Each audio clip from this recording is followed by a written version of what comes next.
Thank you for joining us. We're now going to go over the torsional analysis of rigid diaphragms program.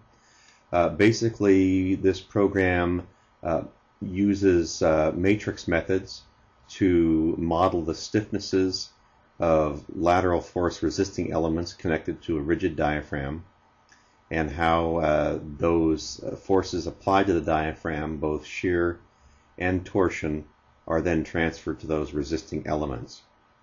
Let's start by jumping over to the resisting element page.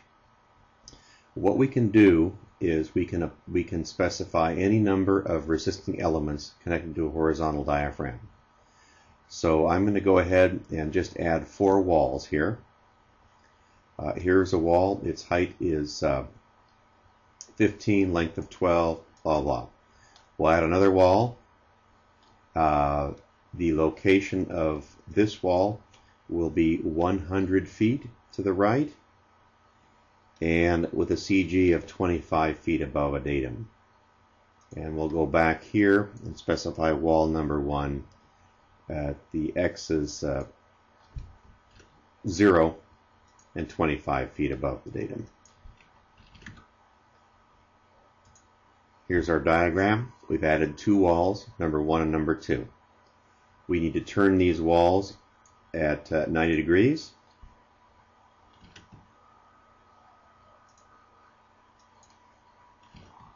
And there's our 2 walls. Now we're going to add 2 walls, 1 wall here and 1 wall here.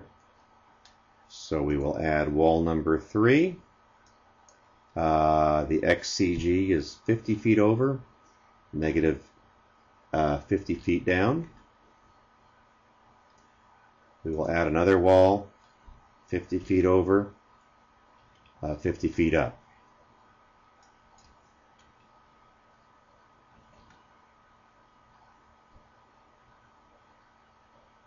Sorry, confusing myself.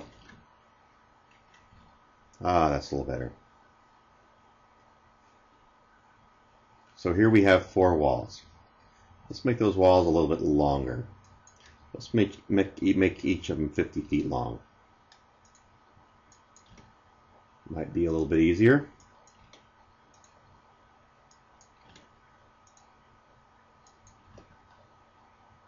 Okay, so now we have 4 50-foot long walls. And obviously, that's an easy calculation. We will say that the shear application is at 0, 0. 0, 0 is here. So the shear application will be at 50 feet over and 25 feet up. We have an axial tensile torsion value of 5%, and the diaphragm is 100 feet by 100 feet. And we're going to apply a 50 kip force to that diaphragm. This is a very simple diaphragm and actually doesn't use any of the wall at any angle capabilities of this program. But what I do want to tell you is that we have 2 things that are interesting: a load angular increment and an accidental eccentricity angular increment. Now normally in the past you would just apply a load parallel to the 2 orthogonal axes. You'd apply a 50 kip seismic load to this diaphragm along the XX axis, calculate all your forces. Along the YY axis, calculate all the forces. But what this program does is it actually takes that load and it applies it at an angle, at the angular increment that you describe. So right now we have this at 15 degrees. That means that the load will be applied at 0 degrees, 15, 30, 45, 60, 75, 90. And so you can get a very good application of force to this diaphragm. Maybe not so important with walls at 0 and 90 degrees, but you start getting walls at 45 degrees and 60 degrees and 27 degrees in here, and it can really make a difference having a very, very tight and angular increment for the application of the load. And we can see in our result set here that what we've done is for 0 degrees, let me go back here and I have to add some wall labels. Wall 2, wall 3, wall 4. So we get our labels here in the results. So for wall label 1, when the load is applied at 0 degrees, and I'll talk about this load eccentricity, here's all the forces it develops. So you can see that we get a tremendous number of forces on these walls to try to find just the absolute maximum load to each wall. So this angular increment here in this column, that's the load angle.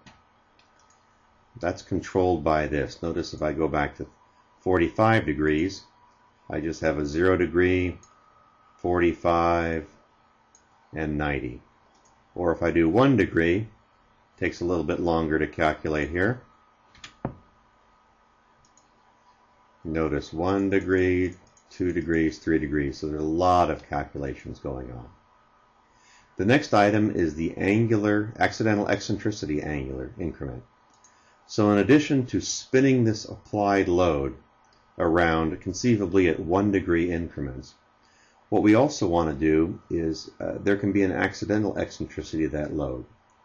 And normally people would apply the load parallel to this axis in 4 locations. You know, plus y, minus x, minus y, plus x.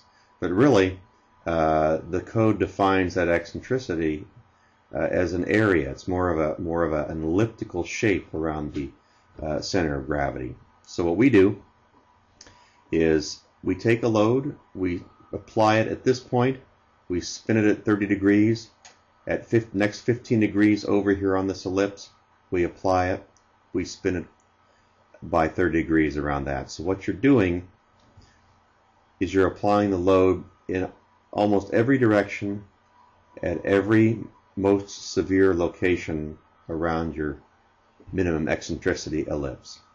And that's why we get these large result sets showing for the angle of 0 degrees, these are the eccentricities, these are the actual x and y locations around the ellipse that defines the minimum eccentricity.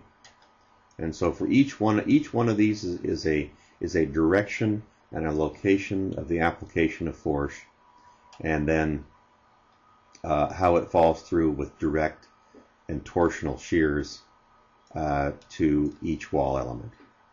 And then those are summarized on the opening screen here. You see that for wall number 1, 270 degrees is the most severe application angle. Wall number 2 is 90 degrees, and 2 and 3 are 0. Well, now let's go in here and let's change some wall angles. Wall number 1.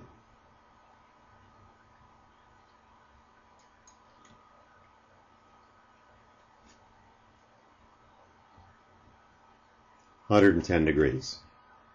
Notice it spun a little bit. Wall number 2. 70 degrees. Wall number 4. 45 degrees. Excuse me, wall number 3. And wall number 4,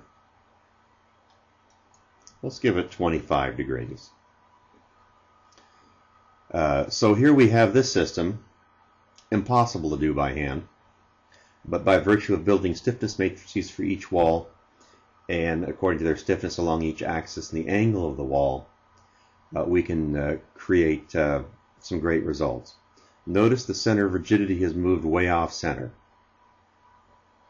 Here's our point of load application. There is our ellipse.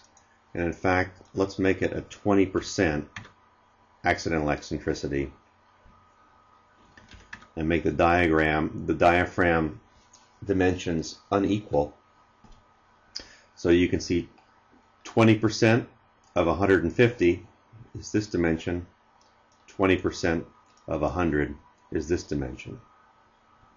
So for this design we have now, we're taking 50 kips, we're taking at 15 degree angular increments around this minimum eccentricity ellipse. We're taking that load, we're spinning it 30 degrees and calculating the forces due to that application. So we have a nice table here of all the degrees, all the eccentricity locations, all the forces, and then we go through that table and find the most severe case. And here we have, for each wall, we have the maximum shear along the major axis of the wall, major shear along the minor axis of the wall. I hope I've explained that clear enough. It's actually a very simple program that does a lot of calculations. Now let's say one more thing about resisting elements.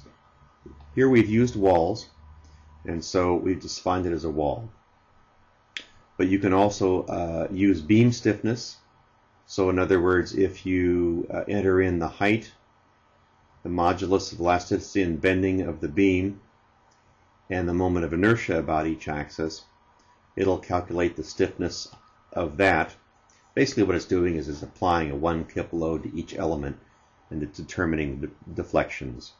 And so if you combine a beam with a wall, you're basically calculating relative stiffnesses. Or you can enter in a deflection, which is for a 1 kip applied load, what that member will deflect. We don't care what that member is. It's just a resisting element that for a 1 kip load will deflect a certain amount along the length axis and the thickness axis, and it'll result in stiffness. If you have any questions about this program, please just contact support@entercalc.com.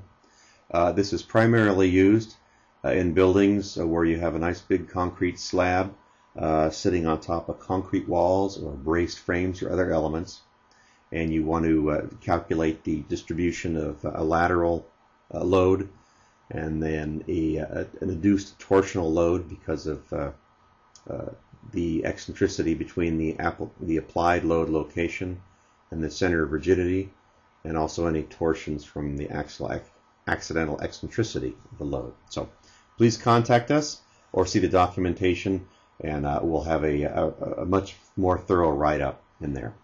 Thanks for joining us.